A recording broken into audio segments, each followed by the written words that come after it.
We are in Joshua Tree. Oops. There we go. We're in Joshua Tree, the city, not the park. Today we're going to Big Bear. We are in search, I'm in search, of the world's largest pinecone. The breed, not like the one. It is from a Coulter Pine. This is one of the only places in the world that you can find them, and I wanted to get one for my collection. I have a pinecone collection before we leave the Southwest. Depending on how long that takes, how long we spend in Big Bear, it's about an hour away. We're gonna come back and do Joshua Tree tonight, but if we don't have time for Joshua Tree tonight, we're gonna do Joshua Tree in the morning before we leave, because tomorrow is Christmas Eve. We're really doing this last minute. Ooh, look at that sun. Oh, hi. Hello. Tell me this.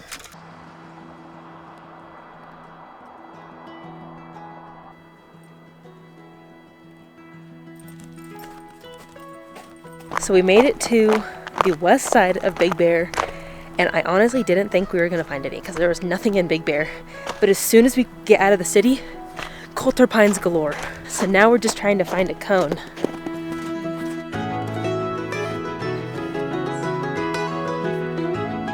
Kill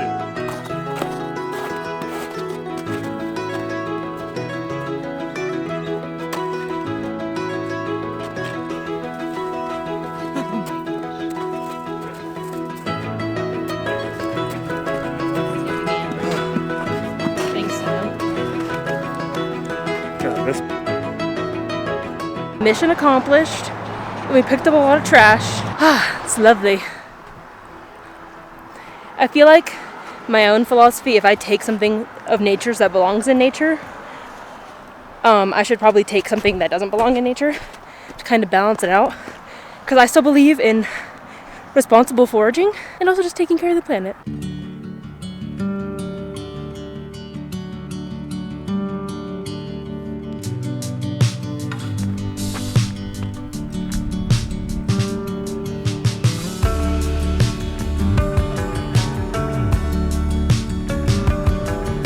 I don't know if I mentioned it earlier, but we're at Joshua Tree, clearly. Are you gonna take a picture of me vlogging?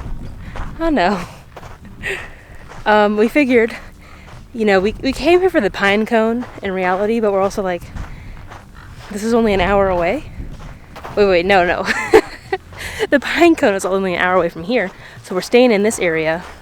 Figured we'd knock it off the list while we're here before we leave the Southwest. We live in the Mojave, so we know what Joshua trees are like. Do you have any thoughts so far? It's better than arches. It's better than arches. Less people, bigger Joshua trees than in Las Vegas, but Much larger. if you come from Las Vegas, drive through the Mojave National Preserve, there's even more Joshua trees there, and no people. It's almost dusk, so I think we're really hoping we see some wildlife. Hopefully a bighorn, maybe a desert tortoise, and then we're gonna go to the crochet museum afterward.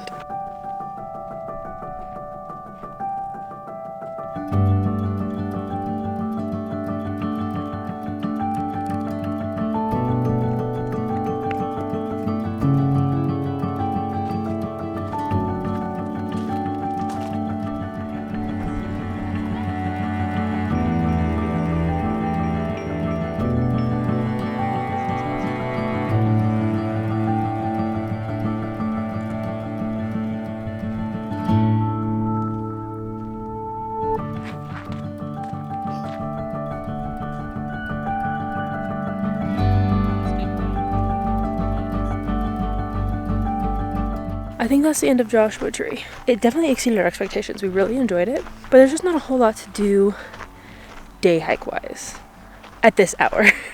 It is basically dusk. We might come back in the morning. I think that was our original plan because we thought finding our pinecone was going to take all day today. Right now, we're going to go check out the saloon at the entrance of the park and the crochet museum and the gift shop, and then head back to the RV, have dinner and play a game. Just a pretty chill weekend. Oh, I know what I'll do in the morning. I'll show you the RV. So stay tuned.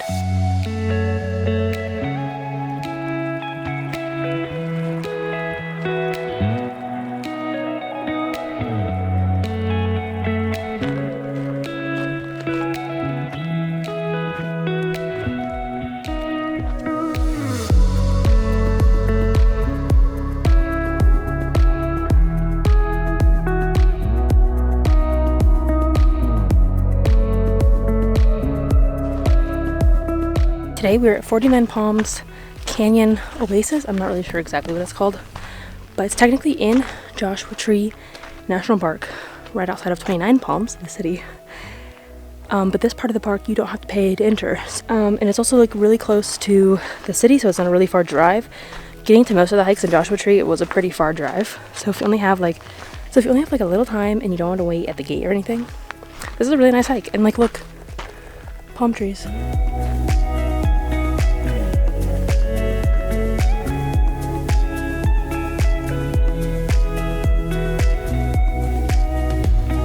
Welcome to the RV. This is literally it. It's really small. We only have a 28-foot trailer. Here's the bedroom, 4 steps later. Pretty simple. We've got like a little closet and a cabinet for each of us. Some reading lights. It's a queen size, but it's a little bit shorter than a normal queen. But Dan somehow fits still. We plan on making this like Mochi's little nook. Did I mention that we're living in here full time? So in the near future, we are moving to Spokane for 6 months, and we're going to live in here full time. And that's really why we bought the trailer in the first place. Moving into the living room, 2 steps, we have the couch. We're going to rip this out and build a cabinet because there's not quite as much storage as we would like for full-time living. So that will be like a little shoe cabinet, a bookshelf, some just extra space to put like appliances, hiking gear, that sort of stuff. The entire underneath of the bed is storage as well, so that's going to be like the garage. Moving 2 steps more into the dining room. This is huge. You could sit probably 6 people here if you wanted to. And then there's also storage under each of the benches, and it turns into a bed. Do a 180 and we're in the kitchen. The kitchen is really, really nice for an RV kitchen. Like, it's really nice for a kitchen, period. It has a full stove, oven, microwave. The fridge is a little small for our liking, but we'll get used to it. The freezer is pretty decent size for an RV freezer. And then we have storage under the sink. It goes all the way to the back, so that can be storage for like cleaning supplies, paper towels, stuff that we're not going to be using all the time. We have a cabinet up here. The only thing I didn't like was that there's not very much counter space, meaning I'm like, where are we going to put a fruit basket? So I made one. I crocheted a fruit basket that's hanging up here to keep some stuff off of the counter. And then over here we have like the entertainment system as well as some more storage. I'm going to make this right here the spice cabinet. And then I think the rest of the stuff over there is going to be like pots and pans and then kitchen appliances. So like a blender, air fryer, hand mixer. I don't really know what we're going to keep. We're still decluttering our house in Vegas and deciding what to keep, what to put into storage, and what to sell/donate. And then the last area, of course, is the bathroom, which is just right through this door. It's pretty bright in here with that natural lighting, but there's 2 little lights in here. Where is it? There it is. Pretty simple. We've got a small shower with our laundry basket. Only way Dan fits in the shower is if he puts his head up in the skylight. We got a toilet. It is a pretty tight fit. Like, this is the door and I'm like at the toilet. And again, crazy storage in here too. We have a medicine cabinet, and then this cabinet, which doesn't look very big, but it goes all the way back behind the medicine cabinet, and there's a whole shelf right here. So that's mainly why we chose this RV, was because 1, Dan could stand up in here, and 2, it has, oh, I forgot a cabinet. There's this cabinet too. This cabinet is huge. There's like literally so much storage in here, which is fantastic for an RV, period, but especially since we're going to be living in here full time. So like, yeah, we're going to have to downsize quite a bit. We're still going to be able to keep a lot of the stuff to make living in an RV full time comfortable and enjoyable, because we don't want to have to give up everything we love to live in here for 6 months. Now we are gonna tidy up to leave, which pretty much just means emptying all of our water tanks. You don't really have to do that. I think we're still learning a lot about RV living. I don't think you have to empty your water tanks when you're moving your RV, but we're gonna be storing it on Creech for the next few months, and it does get below freezing up there, so we don't want anything to freeze. So we're gonna empty our tanks. That's Dan's job. My job is to do the rest of the dishes and then tidy up and make sure everything is secure. We've done pretty good with this so far, and I think that's just something you always have to keep in mind when you're doing mobile living, is making sure everything is secure. Like, even this stuff on the ground seems secure, but it still might fall over, and if it's not breakable, it's not a big deal, but I do have our precious pinecone in there, so I might tuck it like in that little nook between the bed and the wall where it's kind of more tight. And the only other thing we want to change in here, as I'm looking at it, is the bedding. This is the bedding that it was sold to us in. We got it used. The bedding is not very good.